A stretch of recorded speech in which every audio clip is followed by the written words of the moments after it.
ஆமாம். கிச்சகன் முதல் உபகிச்சகன் வரை 105 பேர் இருந்தார்கள். ஆனா நேற்றைய தினத்திலே இருந்து என் தம்பி இல்லப்பா. இல்ல யாரோ ஒருவன் ஓடி வந்தானா. அதற்கு முடியாத தம்பியாபட்ட கிச்சகன் முதல் உபகிச்சகன் என்னை பார்ப்பதற்காக வந்திருந்தான் எங்க நாட்டுக்கு. அப்படி வந்திருக்கும் பொழுது அது அந்த மன்னமகள் சொல்ல முடியாது மோகிக்கவும் அந்த அம்மனாப்பட்டது எவ்வளவோ சொல்லி பார்த்திருக்கு கேட்காமல் மீண்டும் மோகிக்கவும் பார்த்தா யாரோ ஒரு கந்தர்வன் ஆகாயத்திலே இருந்து குதித்தானா.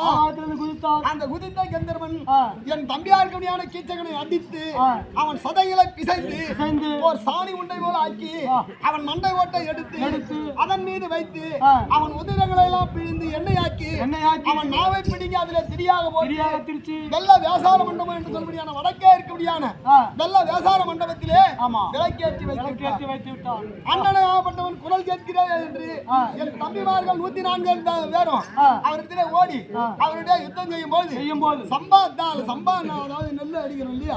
சம்பா நெல் அடிப்பதை போல தாளை பிடித்து அடிப்பது போல 4 பேரா 5 பேராக ஒன்றாக பிடித்து அவர்களை தலையிலே அடித்து ஒவ்வொன்றாக கொன்று அவர்களையும் சாணி போல் பிசைந்து வைத்து விட்டானோ. அவரும் ஆண்டு விட்டார். அந்த 105 பேரும் கிடையாது. அந்த 105 பேர்ல யாராவது ஒருத்தர் 2 பேர் இருந்தாலும் கண்டிப்பா ஏற்கனவே தம்பிமார்கள் இருக்கிறாங்களே அப்படின்ற பயத்துலதான் யாருமே இந்த திருமணமே செய்யல. இப்ப என் தம்பி இருந்தா இதெல்லாம் நடந்திருக்காது. அதனால என்ன செய்ய தாய் வீட்டுல நமக்கு ஒரு பலம் இல்லாமல் போய்விட்டது. தாய் வீட்டு பலம் இல்லாமல் படிக்கணும்.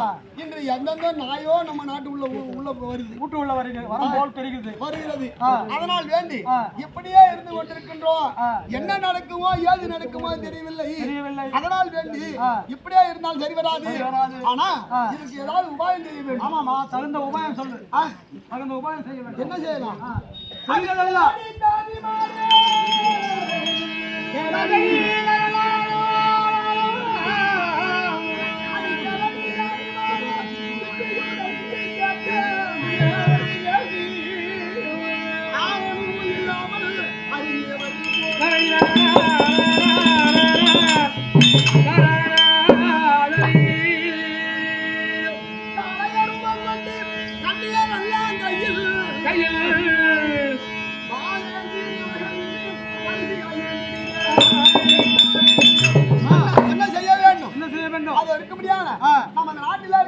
பெண்களை எல்லாம் வரவழைக்க வேண்டும்.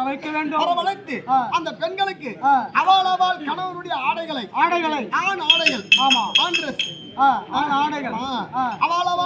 ஆண்களுடைய ஆடைகளை அவர்கள் உடுத்திக் கொண்டு ஆண்களைப் போல வரிசையாக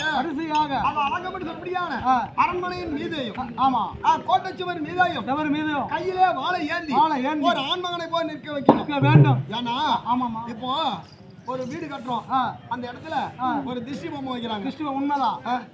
ஏன்னா ஒரு இடத்துல ஒரு கட்டணம் வேலை செஞ்சுன்னே இருந்தோம். ஆமா அது ஒரு தனிப்பட்ட ஒரு ஊர்ல இருந்து தனிப்பட்ட பாதை போற வழி. அப்ப அந்த இடத்துல தான் முதல்ல வீடு கட்டுறாங்க. இப்போ இங்கதான் நம்ம ஊருன்னு வச்சுக்கோ. இங்க இருந்து நம்ம ஒட்டமட்டுக்கு போறதுக்கு ஒரு கொடி வழி பாதை இருக்கு. அதுல ஒரு கொல்லிங்கல்ல வீடு கட்டிருக்காங்க இல்லையா. அந்த மாதிரி ஒரு வீடு கட்டணும். வீடு கட்டும் போது அந்த வீட்டுல கட்டிக்கிட்டு வேலை செய்யும் போது எப்பயாவது ஒரு அடிபட்டுக்கினே இருந்தது. கண்டிப்பா வீட்டுக்காரர் என்னதாமா நடக்குதுன்னு கேட்டாரு. ஒரு பொம்மை கட்டணுங்கன்னு சொன்னோம். திருஷ்டி பொம்மை ஒண்ணு கட்டி வச்சோம். கட்டி வச்சுட்டு என்னைக்கும் போற பையன் தினமும் அந்த வேலைக்கு போறதோ இல்ல பள்ளிக்கூடம் போறதோ போய் வர பையன் அன்னைக்கு போனவன் அன்னைக்கு திரும்ப சாயந்தரம் வரும்பொழுது அவன் திடீர்னு என்னமோ ஆள் நிக்கிற மாதிரி பத்துன்னு கீழே விழுந்து போய் வீட்டுல போய் விழுந்து ஜுரம் எடுத்துருச்சு. என்னடான்னு கேட்டா இந்த மாதிரி வந்தா அந்த கட்டடத்துனா ஒரு ஆள் நின்று மிரட்டின மாதிரி இருந்தது. காலையில அவங்க கிளம்பி வந்துட்டாங்க அப்பா அம்மா எல்லாரும். அந்த பொம்மையை எடுக்கிறீங்களா உதவாங்கிறீங்க. அதுலயும் அப்படி இருக்கு பாரு. அப்படி அந்த பொம்மையை பார்த்து ஒருவன் மறந்தான் பயந்தான் இல்லையா. அது போலவே வரக்கூடிய துரியோதனுக்கு பாலேந்தி பெண்கள் எல்லாம் நின்றிருந்தா தூரத்திலிருந்து பார்ப்பவனுக்கு என்ன தெரியும்? ஆண்கள் நிற்கிறார்கள் அப்படி என்று கொஞ்சம் அஞ்சு நிற்பான். அஞ்சு நின்று கொஞ்சம் ஆலோசனை செய்வதற்கு அவனுக்கு நேரம் ஒரு நாளோ 2 நாளோ. அதற்குள்ளாக சென்ற மன்னவர் திரும்பி வந்துடுவார்.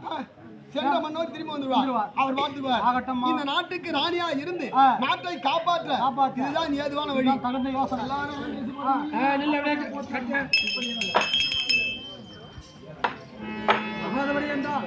இப்படியாக அம்மனாகப்பட்டது துரியன் வருவார் என்று அச்சப்பட்டு பெண்களுக்கு ஆணாடை கொடுத்து வரிசையாக நிற்கும் தருணத்தில் மகனாகப்பட்ட உத்தகுமாரன் சபையினர் கதை தொடரும்.